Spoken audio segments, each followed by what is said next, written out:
Last class में मैंने आपको टेम्परेट साइक्लोन पर आंसर लिखने के लिए दिया था। तो आज की क्लास में हम इस पर डिटेल में डिस्कशन करेंगे और इसकी फॉर्मेटिंग करेंगे। तो पहले तो सबसे पहला जो हमारा स्टेप होता है हमेशा की तरह कि इस क्वेश्चन को हमें केयरफुली रीड करना है और इस क्वेश्चन की डिमांड को हमें देखना है। देखो इस क्वेश्चन को अगर हम ढंग से पढ़ें तो देखो इसके दो पार्ट हैं। देखो पहले पार्ट में उसने लिखा है right A short note on temperate cyclone. Temperate cyclone पर एक शॉर्ट नोट आपको लिखना है और फिर कह रहा है कि हाउ इट इम्पैक्ट इंडिया और कैसे ये इंडिया को प्रभावित करता है। और हिंदी में अगर देखें तो शीतोष्ण चक्रवात पर एक संक्षिप्त टिप्पणी लिखें। और दूसरे पार्ट में ये भारत को किस प्रकार प्रभावित करता है। तो हमें सबसे पहले तो टेम्परेट साइक्लोन के बारे में लिखना होगा और इसमें उसने कहा है कि पूरा आपको डिटेल में नहीं लिखना, संक्षिप्त टिप्पणी लिखनी है। तो बहुत ज्यादा डिटेल में इसको एक्सप्लेन नहीं करना। दूसरा पार्ट देखो ये भारत को किस प्रकार प्रभावित करता है, तो आपको पता होना चाहिए डिमांड इसकी कि वेस्टर्न डिस्टर्बेंस के बारे में पूछ रहा है, पश्चिमी विक्षोभों के बारे में कि उसका भारत पर क्या प्रभाव पड़ता है, भारत के मौसम पर क्या प्रभाव है, आर्थिक गतिविधियों पर क्या प्रभाव है। तो डायमेंशंस को हमें क्रिएट करना होगा यहाँ। तो पहला पार्ट है टेम्परेट साइक्लोन पर, उसके बारे में जो बेसिक है उसके बारे में हमें लिखना है और दूसरे पार्ट में हमें इंपैक्ट पे लिखना है। लेकिन ध्यान ये रहे कि ये पार्ट छोटा ना हो। लोग करते क्या है, क्वेश्चन का जब आंसर लिखते हैं तो इस पार्ट को लास्ट में एक पैरा में कंप्लीट कर देते हैं। लेकिन देखो इसके दो पार्ट हैं तो दोनों में कम से कम 50-50% तो होना चाहिए, मिनिमम होना चाहिए कि 50% इस पे लिखो और 50 उस पे लिखो।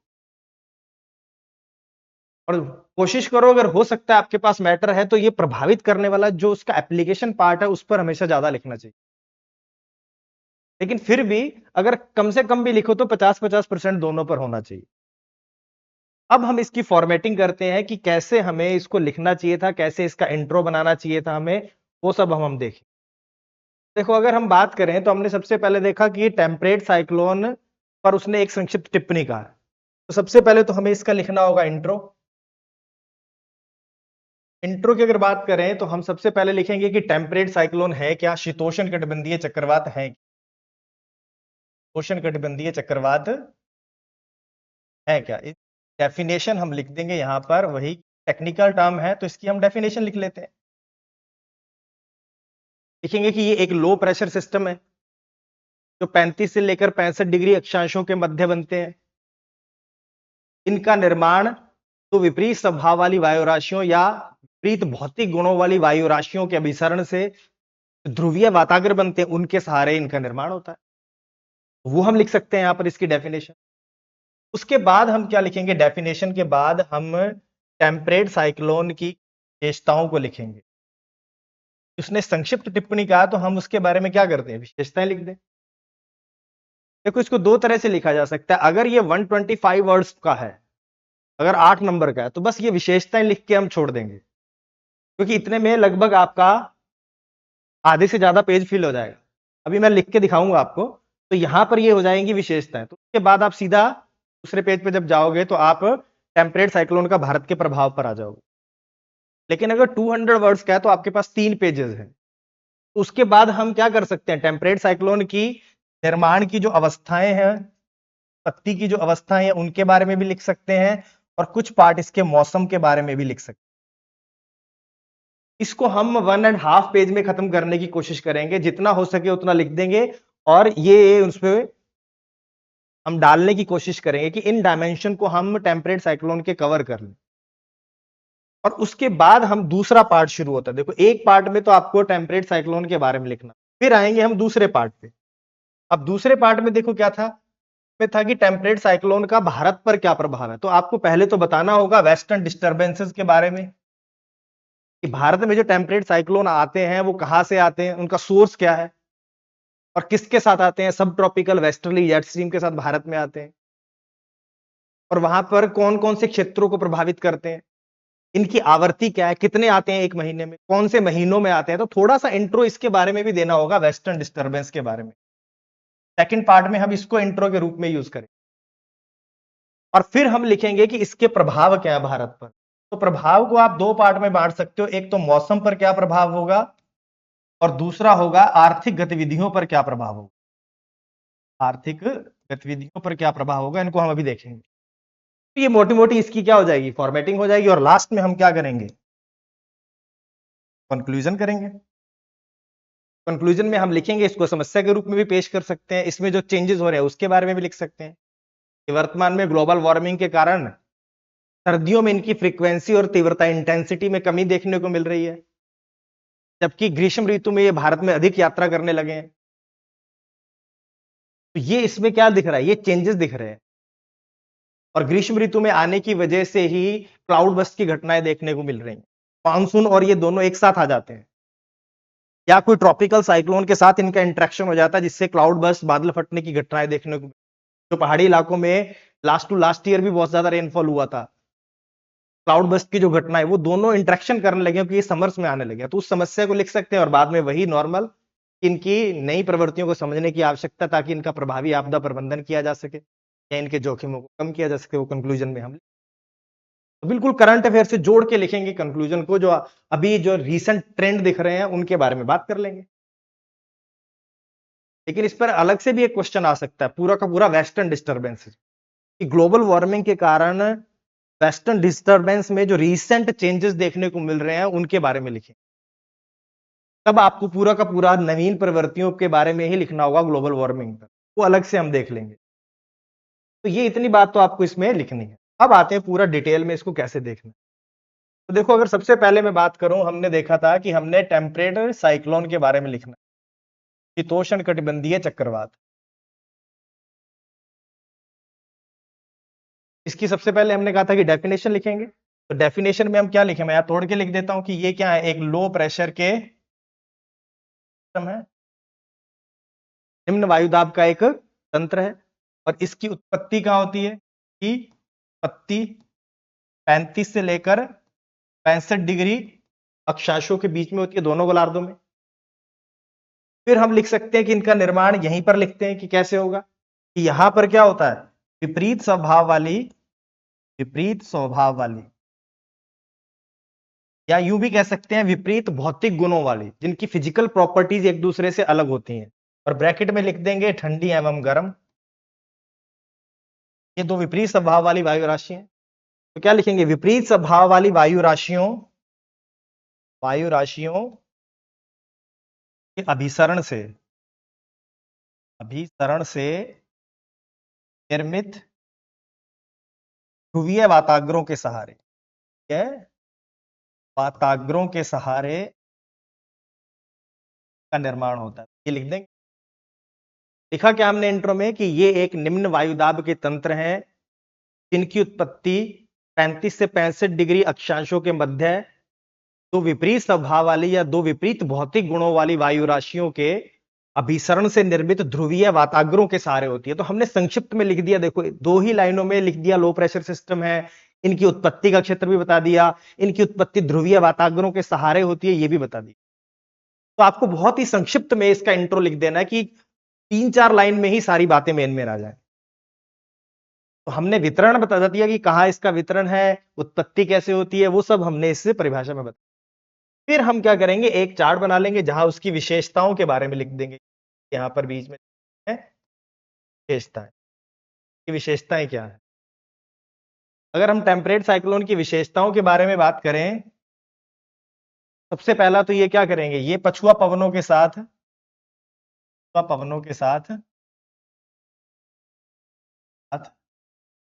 पश्चिम से पूर्व दिशा की ओर प्रवाहित होते हैं।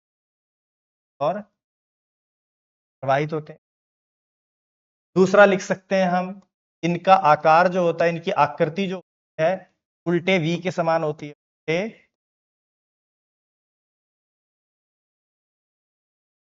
इनमें समदाब रेखाएं दीर्घ वृत्ताकार होती हैं। ये लिख सकते हैं, इसको ऊर्जा कैसे प्राप्त होती है, ऊर्जा वायु राशियों के तापांतर से ऊर्जा प्राप्त होती है। इसके अलावा लिख सकते हैं, इनकी उत्पत्ति स्थल एवं जल दोनों पर हो सकती है, उत्पत्ति स्थल एवं जल दोनों पर होती है। इनकी उत्पत्ति ग्रीष्म एवं ऋतु दोनों में होती है, ऐसा नहीं है केवल ग्रीष्म ऋतु में बनते हैं। इनका जो व्यास होता है वो ज्यादा होता है, लगभग 1600 किलोमीटर तक ये विस्तृत होते हैं। इनमें वायु दाब प्रवणता कम होती, ये सब लिख सकते, ये भी लिख सकते हैं कि ये कम विनाशकारी होते हैं। तो ये इसके बारे में जो बेसिक विशेषताएं होंगी वो हम लिख देंगे। अगर हम इतना लिख लेंगे तो आपका देखो, अगर ये पेज है, इतना पेज था, यहां पर इतने पार्ट में तो डेफिनेशन आ जाएगी और इतने पार्ट में हम ये बना लेंगे यहां पर डायग्राम। और कोशिश करो कि यहां बगल में, इसके बगल में यहां पर एक छोटा सा डायग्राम बना सकते हैं हम इस तरह का, टेम्परेट साइक्लोन तरह से होता है। टेम्परेट साइक्लोन यहां पर होता है, इसके सर पर बिल्कुल लो प्रेशर सिस्टम, और यहां पर होगा आपका एक वातागर, यहां पर होगा दूसरा, और यहां पर यूं ले आए इसको, तो यहां पर समदाब रेखाएं होंगी। अगर देखा हो तो ये इस तरह होता है, बना सकते हैं। और यहाँ पर समताप रेखाएं दीर्घ वृत्ताकार कहा जाता है, ना कि वृत्त, उल्टे वी शेप जैसा है। समदाब रेखाएं दीर्घ वृत्ताकार होती हैं, देखो। और इस पर क्या होता है, यहाँ पर आप लिख सकते हो ये कोल्ड फ्रंट है और ये वार्म फ्रंट, और इनमें आप विंड की डायरेक्शन भी बना सकते हो चाहो तो। यहाँ पर इस फ्रंट के सहारे विंड डायरेक्शन है, यहाँ पर इस तरह से होती है, यहाँ पर यूं, और यहाँ पर इसे लिख सकते हो, ये है वार्म सेक्टर या कूल सेक्टर या कोल्ड सेक्टर। आपने ये पूरा का पूरा टेम्परेट साइक्लोन का एक डायग्राम बना दिया। तो ये आपका हुआ टेम्परेट साइक्लोन का इंट्रो हो गया, उसके बारे में जो बेसिक विशेषताएं वो हो गई। अगर 125 वर्ड्स का है तो इतना मोर देन इनफ है, इतना लिख दोगे, ये डायग्राम बनाओगे, काम चल जाएगा। लेकिन अगर 200 वर्ड का है तो ये तो अभी आपके एक पेज भी पूरा कंप्लीट नहीं बना। तो हम इसके निर्माण की अवस्थाएं लिख सकते हैं, इससे संबंधित मौसम को भी लिख सकते हैं। तो अगर हम इसके निर्माण की अवस्थाएं देखें तो इसकी 4 स्टेजेस होती हैं। तो अगर आपने देखा होगा तो सबसे पहले कि यहां पर इस तरह से टेम्परेट रीजन में तो विपरीत स्वभाव वाली वायु राशियां मिलती हैं। जैसे आप इनको कह सकते हो, ये है पोलर ईस्टर्ली, ये पूर्व ईस्टर्लीज, और इधर हो गई आपकी वेस्टर्लीज, पछुआ पवने। ये होती हैं गर्म प्लस आर्द्र, ये होती हैं प्लस शुष्क।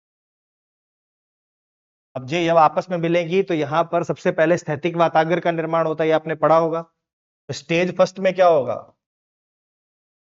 स्टेज फर्स्ट में एक स्थैतिक वातागर का निर्माण होगा इस तरह से, और इस सहारे ठंडी, हाँ, गर्म वायु राशियां एक दूसरे के समानांतर प्रवाहित होने लगती हैं। तो लिखेंगे पहली अवस्था में ठंडी और गर्म वायु राशियों के अभिसरण से स्थैतिक वातागर का निर्माण होता है, स्टेशनरी फ्रंट का निर्माण होता है। ये कौन सा फ्रंट है, स्टेशनरी फ्रंट है। स्थैतिक वातागर का निर्माण होता है जिसके सहारे विपरीत स्वभाव वाली पवने एक दूसरे के समानांतर किंतु विपरीत दिशा में प्रवाहित होने, ये फर्स्ट स्टेज हो जाएगी। फिर सेकंड स्टेज में आप क्या लिखोगे, सेकंड स्टेज में आप कहोगे कि स्थैतिक वातागर में लहरनुमा होने लगता है, इस तरह से बना सकते हो, इस तरह से स्थैतिक वातागर लहरनुमा होने लगता है। गर्म और ठंडी वायु राशियां एक दूसरे के क्षेत्र में प्रवेश करने लगती हैं। अब ये ठंडी वायु, गर्म वायु सॉरी, ठंडे क्षेत्र में जाने लगेगी, ठंडी वायु गर्म राशि वायु राशि वाले क्षेत्र में प्रवेश करना प्रारंभ करेगी। तो इसमें क्या हो जाएगा, एक तरह से एक लहर बनने लगेगी, एक वेव नुमा फ्रंट हो जाएगा। तो ये हवाएं देखो, वार्म सेक्टर वाली हवाएं यूं जाने लगेंगी और ठंडे वाले इस क्षेत्र में प्रवेश करना। इससे क्या हो जाएगा, यहाँ पर धीरे धीरे कोल्ड फ्रंट का निर्माण प्रारंभ और यहाँ पर वार्म फ्रंट का निर्माण प्रारंभ, ये लिखना है कि धीरे धीरे गर्म वायु राशि ठंडी वायु राशि के क्षेत्र में और ठंडी वायु राशि गर्म वायु राशि के क्षेत्र में प्रवेश करने लगती है, जिससे शीत वातागर और उष्ण वातागर का निर्माण होने लगता है। कोल्ड फ्रंट और वार्म फ्रंट का निर्माण होने लगेगा और साइक्लोन डेवलप होने लगेगा। और तीसरी अवस्था में, थर्ड स्टेज में आप क्या करोगे, थर्ड स्टेज में साइक्लोन पूरी तरह से डेवलप हो जाता है तरह से, और यहाँ पर आप देखोगे इस तरह से ये पूरा का पूरा क्या हो जाएगा, डेवलप हो गया। यहाँ पर आपका लो प्रेशर सिस्टम बन गया और ये पूरा का पूरा आपका वार्म सेक्टर है। ये आपका वार्म सेक्टर हो गया, ये वार्म फ्रंट हो गया, ये कोल्ड फ्रंट हो गया। यहाँ पर हवाएं इस तरह प्रवाहित होना स्टार्ट कर दे। आपका थर्ड सेक्टर हो गया, ये आपका सेक्टर हो गया। इनको पूरा का पूरा आप नाम दे सकते हैं। जैसे ये थर्ड स्टेज में हो जाएगा। इस तरह में चक्रवात पूर्णतः विकसित हो जाता है। कोल्ड फ्रंट और वार्म फ्रंट पूर्णतः विकसित हो जाते हैं और चक्रवातीय परिसंचरण प्रारंभ हो जाता है। देखो एंटी साइक्लोन, देखो ये पूरा का पूरा क्या हो गया, यूं घूर्णन हो रहा है सबका सब, यूं सारा का सारा एंटी साइक्लोनिक मूवमेंट प्रारंभ हो जाता है। देखो पूरा का पूरा एंटी साइक्लोनिक उत्तरी गोलार्ध में मूवमेंट स्टार्ट हो जाएगा। ये लो प्रेशर की ओर हवाएं चलना स्टार्ट कर देती हैं और पूरा का पूरा टेम्परेट साइक्लोन पूरी तरह से डेवलप हो जाता है। ये थर्ड स्टेज हो जाएगी। और फोर्थ स्टेज में जैसे ही आप आओगे, ये दोनों आपस में इस तरह से कन्वर्ज हो जाएंगे और इसे हम कहते हैं सरोंधी वाताग्र फ्रंट। और इस अवस्था में जो शीत वाताग्र है उसकी स्पीड तेज होने की वजह से वो उष्ण वाताग्र के साथ मिल जाता है, उसको पकड़ लेता है और सारी की सारी गर्म वायु राशि का उत्थान हो जाता है। धरातल पर ठंडी वायु राशि हो जाती है और चक्रवात की समाप्ति। ये आपको फोर्थ स्टेज में लिखना था। इस तरह से आप चक्रवात की चार अवस्थाओं को इस तरह से बना के लिख सकते थे यूं। ये चार्ट बनाते इस तरह से, यहाँ पर लिखते फर्स्ट स्टेज, दूसरे में आता सेकंड और तीसरे में थर्ड स्टेज, और ये फिर चार स्टेजेस को बस यहाँ डायग्राम बनाते जाते और लिख देते। थोड़े से पेज में ये भी खत्म हो जाता। इसको भी आप बना के लिख सकते थे। वहां ये 3 पेजेस हैं, जगह बहुत है। तो आपने पहले पेज पर लिखा कि टेम्परेट साइक्लोन है क्या, फिर उसकी विशेषताओं के बारे में लिख दिया। आधा पेज लगभग आपका कंप्लीट हो जाएगा। बचे हुए पार्ट में आप इसकी स्टेजेस को लिख दो और फिर डायग्राम बना दो। अगर डायग्राम नेक्स्ट पेज पे भी चला जाएगा तो कोई बात नहीं, अभी पूरा पेज पड़ा है वो। तो शुरुआत में छोटे छोटे डायग्राम बनाओ, बहुत बड़े डायग्राम मत बनाओ। जैसे इस तरह से बनाया कि ये छोटा सा डायग्राम यहाँ पर बनाओ तो इसको इस तरह से बना लो यूं छोटा सा। फिर यहाँ बनेगा तो इसको इतना सा बस। और यहाँ पर तो आपको बहुत बड़े डायग्राम नहीं बनाने हैं, बस छोटा सा बता के बनाकर उसको समझा दो। और ज्यादा इसके बारे में लिखो मत। लिखो कि यहाँ पर दोनों हवाएं एक दूसरे के समानांतर प्रवाहित होती हैं, स्थैतिक वाताग्र। यहाँ पर लिखो कि दोनों वायु राशियां एक दूसरे के क्षेत्र में प्रवेश प्रारंभ। नीचे लिख दो उष्ण एवं शीत वाताग्र का निर्माण प्रारंभ, वाताग्र लहरनुमा, बस खत्म। यहाँ पर लिखो उष्ण एवं शीत वाताग्र पूर्णतया विकसित, चक्रवातीय परिसंचरण प्रारंभ। यहाँ पर तीसरे में लिख दो कि शीत वाताग्र उष्ण वाताग्र दोनों मिल जाते हैं, धरातल पर ठंडी वायु राशियां। और लास्ट में लिख दो कि चक्रवात की समाप्ति हो जाती है, चक्रवात का क्षय हो जाता है, खत्म। तो आपको क्या करना, बहुत ही शॉर्ट में इसको आराम से लिख देना। और इस तरह से स्टेजेस बनाओगे तो आपके पास जगह होती है, आप बना लोगे। बहुत बड़ा बड़ा मत लिखना। तो ये पूरा का पूरा आपको वहां पर इस तरह से बनाना। अब अगर आपके पास जगह, देखो इतना लिख दोगे तो मोर देन इनफ है। इसके बाद अगर मौसम चाहते हो लिखना, तो मौसम अगर आपके पास ठीक ठाक जगह है तो आप मौसम लिख सकते हो। मौसम किसका, टेम्परेट साइक्लोन से रिलेटेड वेदर कंडीशंस जो आती हैं। तो अगर उसका है तो उसको आप लिखो मत, उसका एक डायग्राम बना के छोड़ दो। अगर टेम्परेट साइक्लोन से संबंधित आपको मौसम लिखना अगर आपको आ रहा है तो आप लिख सकते हो उसको। अगर लेकिन उसके लिए आपको लिखने की जरूरत नहीं है, एक डायग्राम बनाओ और उसी पे लिख दो। आपका स्पेस बचेगा और काम भी कंप्लीट हो जाएगा। देखो इस तरह से बना सकते हैं तेरा। और यहाँ पर इस तरह से बनेगा फॉर्म फ्रंट।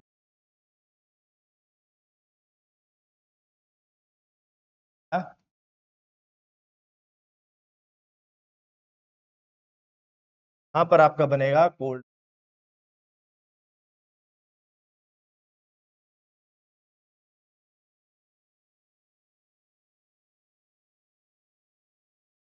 रहते हैं जल्दी जल्दी इसको, क्या।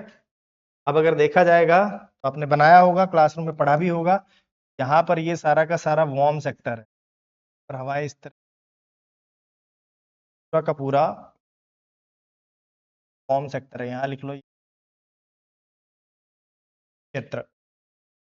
ये आपका हो जाएगा वार्म फ्रंट, ये हो जाएगा कोल्ड फ्रंट, ये हो गया कोल्ड सेक्टर, हो गया कूल सेक्टर। ये पूरा का पूरा आपका साइक्लोन इस तरह से आपको नजर आने लगेगा, टेम्परेट साइक्लोन। और ये पूरा का पूरा मूव करता है इधर यूं, ये वेस्ट टू पवनों के। ये पूरा का पूरा टेम्परेट साइक्लोन है, ये वाला डायग्राम बना लो और यहाँ पर अब धीरे धीरे इसके मौसम के संबंध स्टार्ट कर दो। अगर मौसम के बारे में लिखोगे और यहाँ पर क्या करो, क्लाउड्स को बना लो। यहाँ पर आपको सबसे ऊपर सिर्रस, सीआई का मतलब सिर्रस क्लाउड, फिर सिर्रोस्टेटस, फिर एल्टोस्ट्रेटस और फिर आएंगे निम्बोस्टेटस, और इन्हीं से रेनफॉल होता है। तो ये पूरे के पूरे क्षेत्र में ऐसे निम्बोस्टेटस क्लाउड बन जाए और उनसे ऐसे रेनफॉल।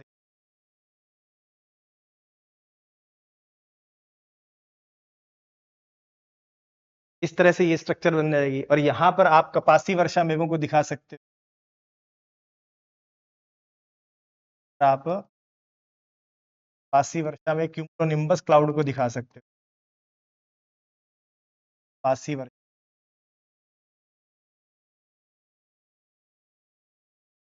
इस तरह से। अब इसके बारे में अगर आप लिखना स्टार्ट करोगे तो लिख देंगे कि यहाँ पर अगर आप कौन से कूल सेक्टर में हो तो इस सेक्टर में टेम्परेचर क्या रहेगा, कम, क्योंकि यहाँ पर ठंडी हवाएं हैं, टेम्परेचर कम। और यहाँ पर टेम्परेचर तो कम है ही है, साथ में यहाँ पर आपको देखो किस तरह क्लाउड नजर आएंगे, सिर्रस, सिर्रोस्टेटस, एल्टोस्टेटस, निम्बोस्टेटस, ये सभी क्लाउड आपको यहाँ पर नजर आएंगे। तो इस क्षेत्र में क्लाउड्स कैसे होंगे, सिर्रस होंगे, सिर्रोस्टेटस होंगे, एल्टोस्टेटस होंगे, के बाद निम्बोस्टेटस होंगे, इस तरह के क्लाउड होंगे। इस क्षेत्र में क्या होती है, देखो यहाँ पर स्तरीय बादल है। स्तरीय बादल होने की वजह से यहाँ पर मॉडरेट रेन होती है, मॉडरेट रेन होती है, मध्यम वर्षा होती है, बहुत ज्यादा वर्षा नहीं होती। और दूसरा यहाँ पर जो वर्षा होती है वो लंबे समय के लिए होती है, लंबे, या यूं कह सकते हैं आप इसको हिंदी में दीर्घकालीन वर्षा, दीर्घकालीन वर्षा होती है, लंबे समय तक वर्षा होती रहती है। इस क्षेत्र में टेम्परेचर कम है तो प्रेशर भी क्या होगा, ज्यादा होगा। और यहाँ पर अगर विंड की डायरेक्शन देखोगे तो हमने वहां पढ़ा था ऊपर वाले डायग्राम में, इसमें बनाया था, देखो यहाँ वाले में डायग्राम में देखोगे ये रही, ये डायरेक्शन देखो कैसी है, साउथ। तो यहाँ पर विंड कैसी होती है, साउथ या साउथ ईस्ट से प्रवाहित होती है। यहाँ पर मैं विंड को प्रवाहित कर सकता हूँ कि कैसी हूँ, साउथ ईस्ट। ये इसके बारे में हो गया। फिर आप वार्म फ्रंट के बारे में लिख सकते हो, इसको इसी के अंदर यहीं लिख सकते थे, वार्म फ्रंट को यहाँ लिख सकते हैं। यहाँ पर आओगे तो जैसे जैसे ये वार्म फ्रंट है, उष्ण वातावरण है, तो टेम्परेचर बढ़ जाएगा। यहाँ पर हवाओं का उत्थान हो रहा है तो प्रेशर कम हो जाएगा। अब सारी वर्षा तो लगभग इस क्षेत्र में हो रही है, ठंडे सेक्टर में, तो यहाँ पर लाइट रेन होती है, बहुत ज्यादा रेन नहीं होती, लाइट। विंड यहाँ पर कैसी चलेगी, विंड की कोई डायरेक्शन नहीं होती क्योंकि वातावरण के सारे उत्थान हो रहा है, तो उसे बोलते हैं वेरिएबल विंड्स।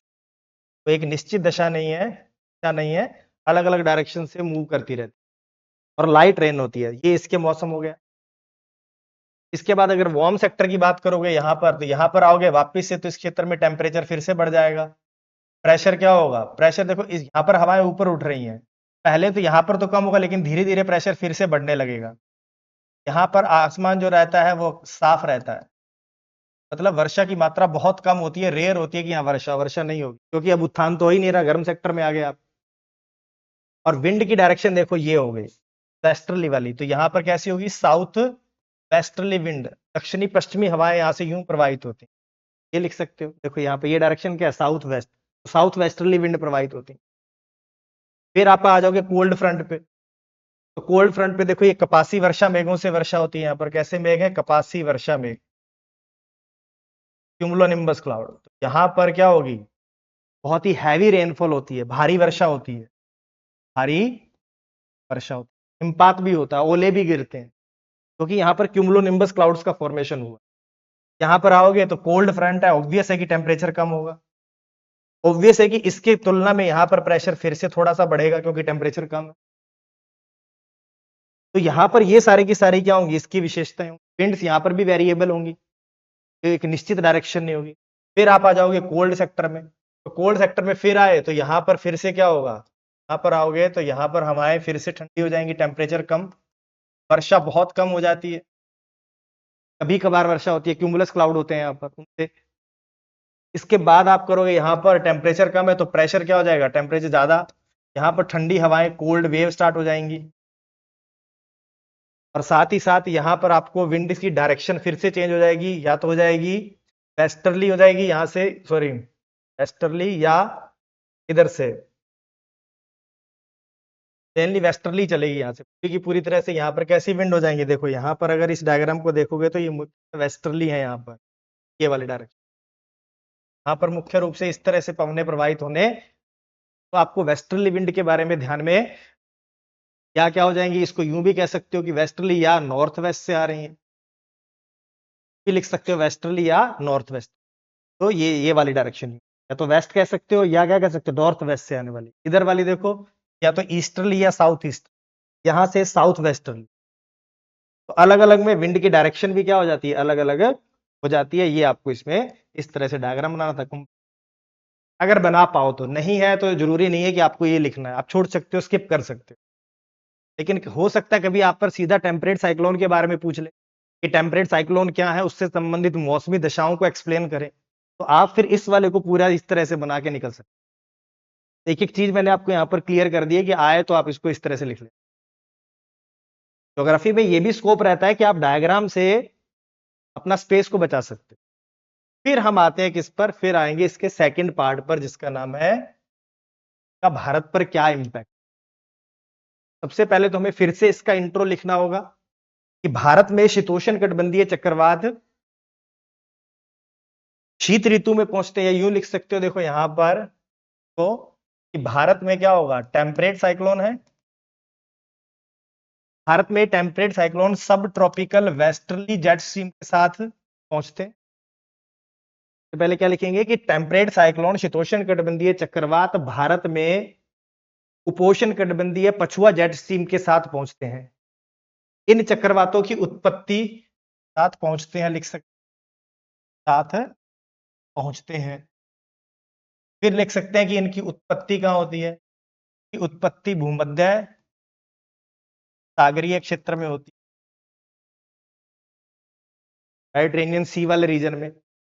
इसके बाद आप क्या लिखोगे, मध्य सागरीय क्षेत्र में होती है, और फिर लिखोगे कि ये आर्द्रता कहां से ग्रहण करते हैं, आर्द्रता ग्रहण, आर्द्रता को कहां से ग्रहण करेंगे, ये देखो रास्ते में जितने भी सी आते हैं उनसे ग्रहण करेंगे, आर्द्रता ग्रहण कहां से करेंगे, एक तो मेडिटेरेनियन सी से करेंगे, ब्लैक सी से करेंगे, कैस्पियन सी से ये आर्द्रता को ग्रहण कर। फिर लिखेंगे भारत में कब पहुंचते हैं, तो भारत में इनका सीजन होता है दिसंबर टू मार्च आते हैं, ये लिखेंगे। फिर लिखेंगे एक मंथ में इनकी फ्रीक्वेंसी क्या है, 4 से लेकर 6 प्रति मंथ आते हैं, दिसंबर से लेकर मार्च तक इसमें 4 से लेकर 6 फ्रीक्वेंसी रहती है, किसी महीने 4 आते हैं, किसी महीने 6 आते हैं, अब तो अप्रैल मई में भी आने लगे हैं, और कई बार तो जून में भी दिखाई देते हैं, और मॉनसून और ये दोनों आपस में इंटरेक्शन कर रहे हैं, लेकिन जो ट्रेडिशनली इसका जो टाइम पीरियड था वो दिसंबर से लेकर मार्च तक का ही था, और इनकी फ्रीक्वेंसी कितनी है, 4 से लेकर, तो हम इसको इस तरह से लिख सकते हैं इसका इंट्रो, कि जो वेस्टर्न जो टेम्परेट साइक्लोन है वो भारत में सब ट्रॉपिकल वेस्टर्ली जेट स्ट्रीम के साथ शीत ऋतु में यही को दिसंबर से लेकर मार्च के महीने में भारत पहुंचते हैं, इनकी फ्रीक्वेंसी हर महीने 4 से लेकर 6 रहती है। फिर लिख सकते हैं कि भारत में ये कहां तक प्रभावित करते हैं, तो भारत में ये हिमालय रीजन को प्रभावित करते हैं, रूप से ये क्षेत्र हो गया मैदानी क्षेत्र, मैदानी क्षेत्र प्रभावित करते हैं। इसको लिख सकते हो कि उत्तरी पश्चिमी भारत में हिमालय रीजन को प्रभावित करते हैं, जम्मू कश्मीर, उत्तराखंड, हिमाचल प्रदेश को, मैदानी गंगा के मैदानी भाग में इनसे वर्षा होती है, और कई बार ये मध्य प्रदेश तक भी प्रभावित करते हैं, मध्य प्रदेश गुजरात तक के क्षेत्र को भी प्रभावित करते हैं। तो इतना नहीं लिखना, तो इतना तो आप लिख ही सकते, और ये करने के बाद आप इसका एक डायग्राम बना सकते हो, यहाँ पर इस तरह का एक डायग्राम छोटा सा साइड में बना लेना, ये आपको बड़ा दिखाना है तो इसलिए पड़ रहा है, आप इसको अभी अगर आप बना लोगे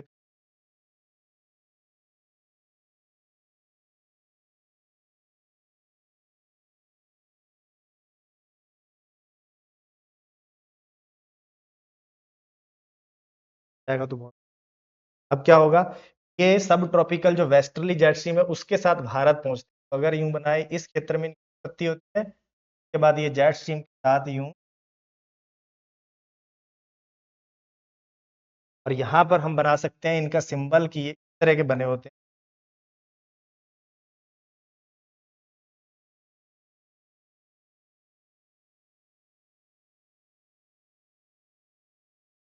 कर देते हैं और देंगे बता देंगे कि ये फ्रंट्स हैं।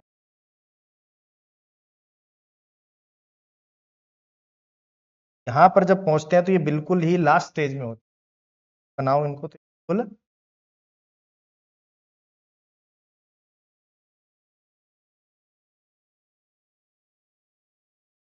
भारत में पहुंच, इन्हीं को यहाँ पर लिख दो क्या है सब ट्रॉपिकल वेस्ट स्ट्रीम, और इनको यहाँ लिख दो। ये बनते कहाँ है? भूमध्य सागरीय इस क्षेत्र में। यहाँ से देखो ऊपर से आएंगी पोलर ईस्टर्ली शीत ऋतु में, यहाँ से आएंगी वेस्टर्लीज। ये कैसी होती है? गर्म होती हैं। ये होती हैं, ये आपस में यहाँ अभिसरित होती हैं और अभिसरण से इनका टेम्परेट साइक्लोन का निर्माण होता है। और फिर ये सब ट्रॉपिकल वेस्टर्ली जेट स्ट्रीम के साथ भारत में पहुंचे और फिर ये हिमालय क्षेत्र इसके मार्ग में अवरोध पैदा करता है, तो यहाँ पर स्नोफॉल, रेनफॉल, ये सारी कंडीशन दिखाई देती। ये सारा आप इतना सा डायग्राम अगर इसको साइड में ऐसे छोटा सा करके बना दोगे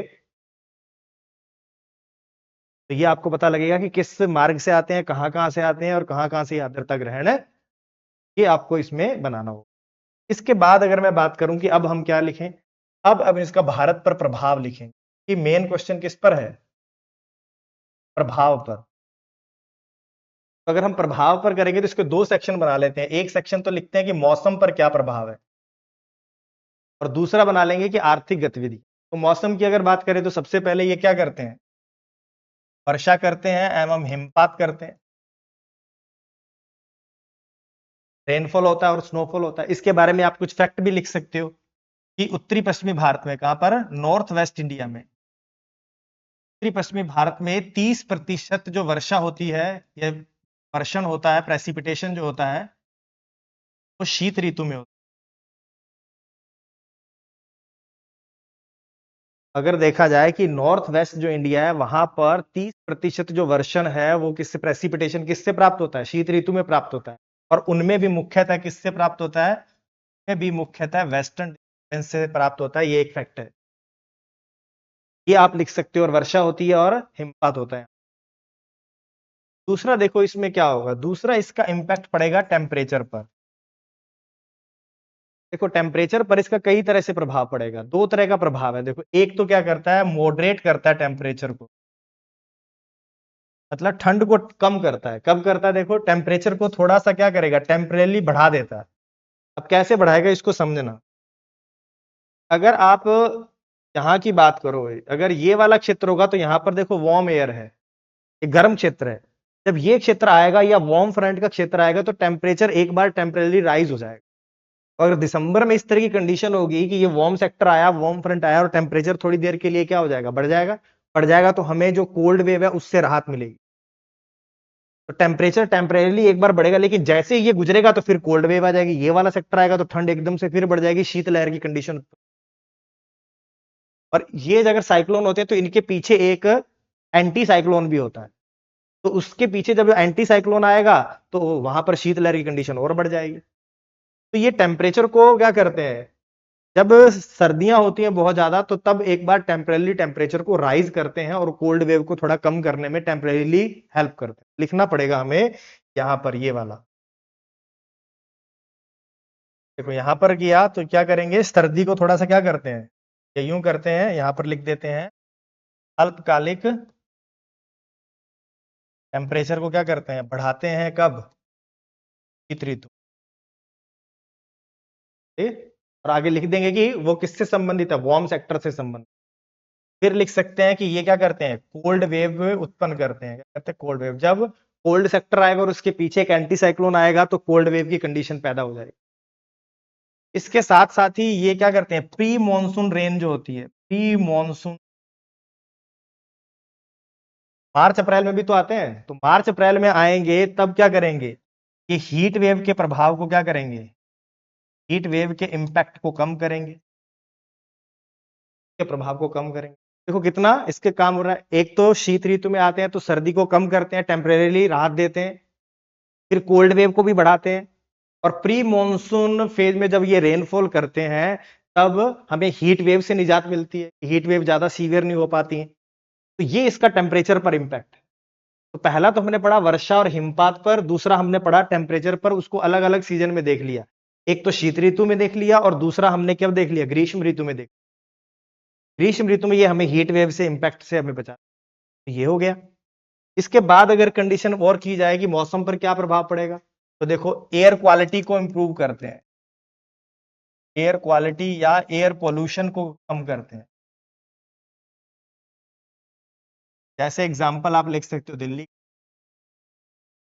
शीतकाल में जब दिल्ली गैस चैम्बर बना होता है, तो जब अपने यहाँ बरसात हो जाती है तो एक बार मौसम साफ हो जाता है, सारे के सारे धूलकण नीचे बैठ जाते हैं, सारा पोल्यूशन नीचे आ जाता है। तो क्या होता है, अब आर्टिफिशियल रेन की भी बातें चल रही थी कि आर्टिफिशियल रेन करवाया जाए जिससे पोल्यूशन थोड़ा कम हो। तो यहाँ पर क्या होगा, एयर पोल्यूशन को भी कम करने में सहायता करते हैं। साथ ही साथ देखो इस दौरान क्या होगा, अगर वर्षा होती है तो फोग बढ़ेगा, फोग की कंडीशन भी देखने को मिलती है, ये एक इसका पॉइंट है।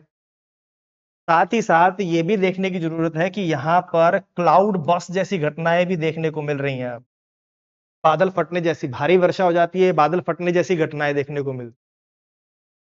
उसका कारण क्या है, उसका ग्लोबल वार्मिंग भी एक कारण हो गया कि ग्लोबल वार्मिंग के कारण ये अप्रैल मई में आने लगे हैं, और अप्रैल उधर से मानसून आ जाता है मई या जून में, उधर से मानसून आया, उधर से ये वेस्टर्न डिस्टर्बेंस हुए, दोनों आपस में इंटरेक्शन कर लेते हैं और भारी वर्षा हो जाती है। क्या होता है कि उसी दौरान जो प्री मानसूनल फेज होता है, ट्रॉपिकल साइक्लोन आते हैं, ट्रॉपिकल साइक्लोन और ये दोनों आपस में क्या करते हैं, इंटरेक्शन करते हैं, वो पुनः एक्टिवेट हो जाते हैं, जिससे क्लाउड बस्ट जैसी घटनाएं देखने को। तो ये नया जो चेंज आ रहा है उसको भी हम इसमें इंक्लूड कर लेंगे कि क्लाउड बस्ट हो रहा है, फॉग की कंडीशन है, एयर पोल्यूशन कम हो रहा है, रेनफॉल हो रहा है, स्नोफॉल हो रहा है, टेम्परेचर पर क्या इंपैक्ट है, यही तो सारे के सारे वेदर के एलिमेंट थे।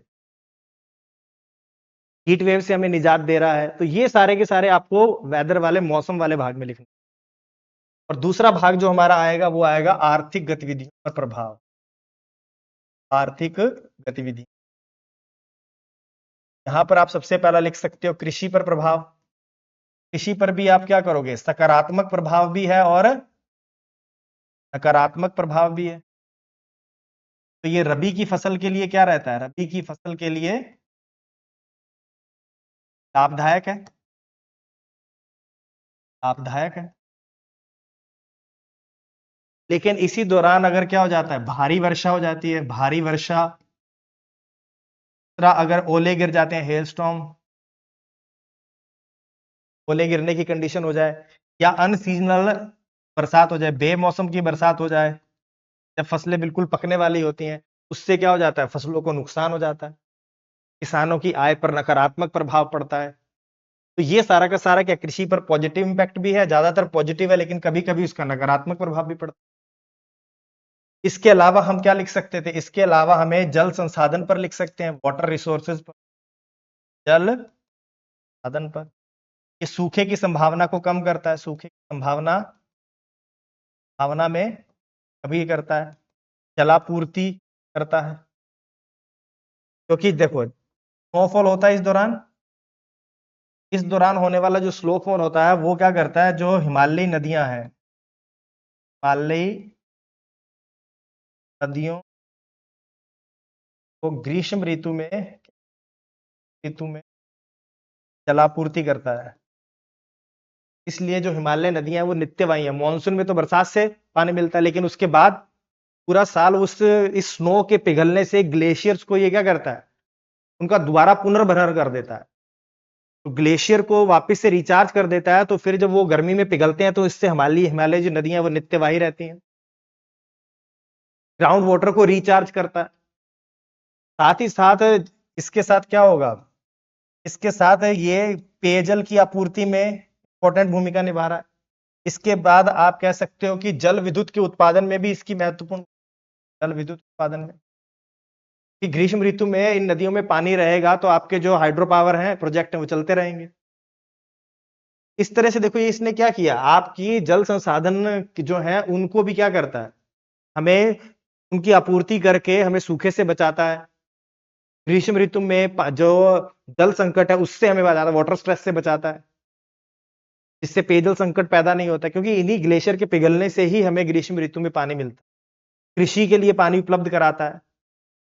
जो नहरों में सिंचाई हो रही है वो इन स्नोफॉल से जो पानी आ रहा है उससे डैम रिचार्ज हो रहे हैं, वहीं पर आपका हाइड्रो इलेक्ट्रिसिटी का प्रोडक्शन हो रहा है। तो इसको आप इस तरह से लिख सकते थे, यहां पर हो गया।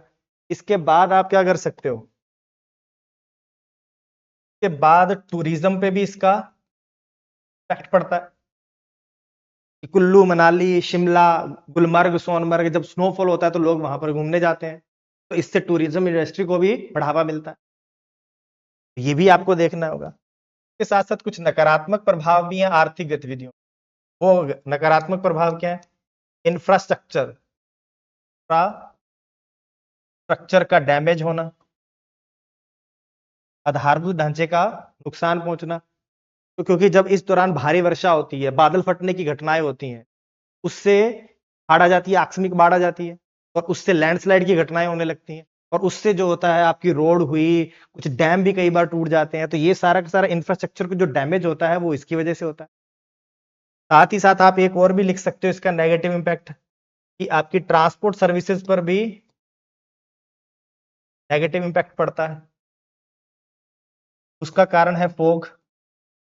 फोग की वजह से विजिबिलिटी बहुत कम हो जाती है, तो रेल रोड एयर तीनों के तीनों जाम हो जाते हैं।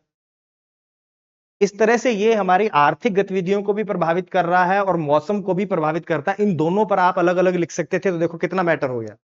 इसीलिए मैंने कहा था 50-50% तो लगभग होना चाहिए, कि वेस्टर्न डिस्टर्बेंस लिखो, फिर उसके मौसम पर लिखो, मौसम पर लिख दोगे और उसकी आर्थिक गतिविधियों पर लिख जाओगे तो काफी लंबा आपका क्या हो जाएगा, दूसरा पार्ट हो जाएगा।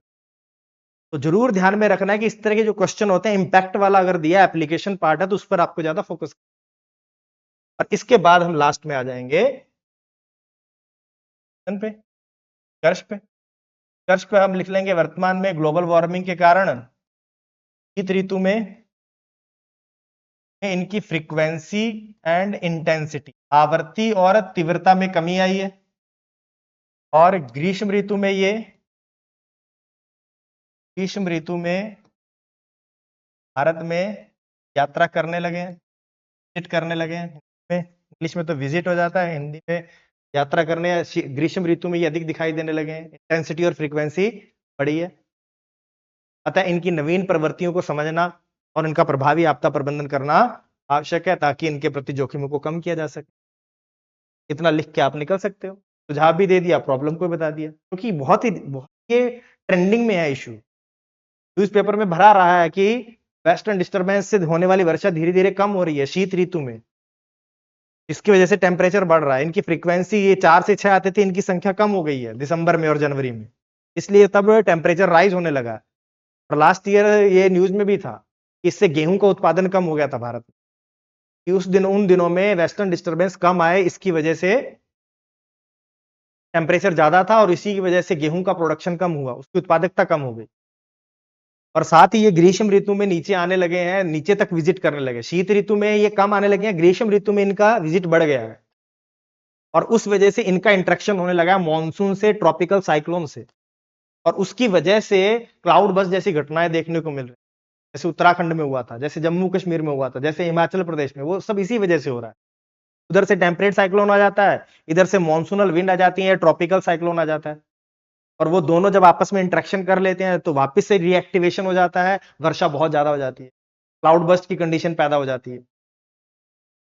तो ये नवीन प्रवृत्तियां हैं जो न्यूज में चल रही हैं, तो आप अगर इससे जोड़ दोगे तो आंसर में थोड़ी और जान आ जाएगी। इस तरह से आप पूरे के पूरे इस आंसर को लिख सकते थे जो मैंने आपको बताया था। तो इस क्वेश्चन की अगर हमने फॉर्मेटिंग अगर अब दोबारा से अगर एक बार देखे जाए तो देखो इसको लिख सकते हैं, मैं पूरा का पूरा आपको बता देता हूं। तो सबसे पहले हमने क्या लिखा था, उसने लिखा था टेम्परेट साइक्लोन पर संक्षिप्त टिप्पणी करें, और दूसरे बार में लिखा था कि भारत पर इसका क्या प्रभाव।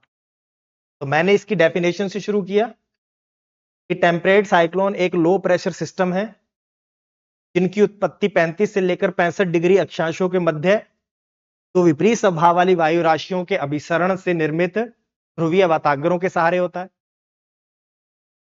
इसके बाद मैंने इसकी विशेषताओं पे आया कि ये पछुआ पवनों के साथ पश्चिम से पूर्व दिशा की ओर प्रवाहित होते हैं, इनको ऊर्जा तापांतर से मिलती है, इनकी जो आकृति होती है उल्टे वी जैसी होती है, उल्टे वी शेप होती है। साथ ही मैंने बताया कि इनमें समदाब रेखाएं दीर्घ वृत्ताकार होती हैं, फिर बताया कि ये विस्तृत क्षेत्र में फैले होते हैं, इनमें प्रेशर ग्रेडियंट कम होता है, इनका निर्माण स्थल और जल दोनों पर होता है, इनकी उत्पत्ति सर्दी और ग्रीष्म ऋतु दोनों में होती है। तो ये इसकी सामान्य विशेषताओं को मैंने बता दिया। उसके बाद हमारे पास स्पेस है, तो मैंने बताया कि इनकी निर्माण की अवस्थाएं क्या है। तो इनकी निर्माण की पहली अवस्था में शीत और उष्ण वायु राशियां एक दूसरे के समानांतर प्रवाहित होती हैं और स्थैतिक वातागर का निर्माण बनता है, लिखा। फिर सेकंड स्टेज में लिखा कि दोनों वायु राशियां एक दूसरे के क्षेत्र में प्रवेश करने लगती हैं, जिससे वातागर लहरनुमा हो जाता है और उष्ण और शीत वातागर का निर्माण होने लगता है। फिर हम आए तीसरी स्टेज में। तीसरी स्टेज में लिखा कि इस अवस्था में उष्ण और शीत वातागरों का निर्माण हो जाता है, पूर्णतः हो जाता है, और चक्रवातीय परिसंचरण प्रारंभ हो जाता है। चक्रवात पूर्ण विकसित अवस्था में पहुंच जाता है। बस इतना लिखेंगे, शॉर्ट में लिखना है हमें।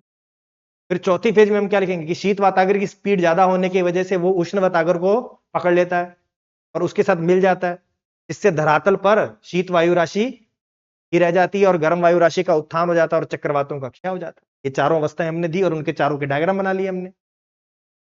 और फिर अगर आपके पास स्पेस है तो आप उसके मौसम से संबंधित दशाओं को बता सकते हो कि सबसे पहले कूल सेक्टर था, तो कूल सेक्टर में किस तरह का मौसम था कि वहां पर टेम्परेचर कम होता है, विस्तृत क्षेत्र में भारी रेनफॉल होता है, लेकिन मॉडरेट होता है क्योंकि वो दीर्घ काल में होता है, इसलिए प्रेशर यहां पर ज्यादा होगा और यहां पर जो होने वाली वर्षा वो निम्बोस्टेटस क्लाउड से ज्यादातर होती है। लेकिन इस चक्रवात के आने से पहले ही शीत क्षेत्र में आपको चंद्रमा और सूर्य के चारों तरफ एक आभा मंडल नजर आने लगता है। फिर आपका वार्म सेक्टर आएगा या यूं के वार्म फ्रंट आएगा। जब वार्म फ्रंट आएगा वहां पर तो टेम्परेचर राइज करेगा, वायु दाब कम होगा, विंड की डायरेक्शन वेरिएबल हो जाएगी, वहां पर जो रेनफॉल है वो लाइट हो जाएगा। उसके बाद हम पहुंच गए वार्म सेक्टर में। वार्म सेक्टर में पहुंचे तो टेम्परेचर फिर से इंक्रीज करेगा, लेकिन वायु का वहां उत्थान नहीं हो रहा तो आसमान साफ रहेगा, वर्षा बहुत कम या नहीं होगी। प्रेशर पहले कम होगा फिर धीरे धीरे बढ़ने लगेगा क्योंकि हम कोल्ड फ्रंट की ओर बढ़ रहे हैं। वायु की डायरेक्शन साउथ वेस्टर्ली हो जाएगी। इसके बाद हम पहुंचेंगे कोल्ड फ्रंट पर। वहां पर क्यूमुलो निम्बस क्लाउड से रेनफॉल होगा, भारी वर्षा होगी, कम समय में होगी, अल्पकालिक वर्षा होगी, टेम्परेचर कम होगा, प्रेशर थोड़ा सा बढ़ेगा क्योंकि अब आप वहां पर हवाएं ठंडी हैं। और इसके बाद आप किस में आ जाओगे, इसके बाद वापस से आप कोल्ड सेक्टर में आ जाओगे।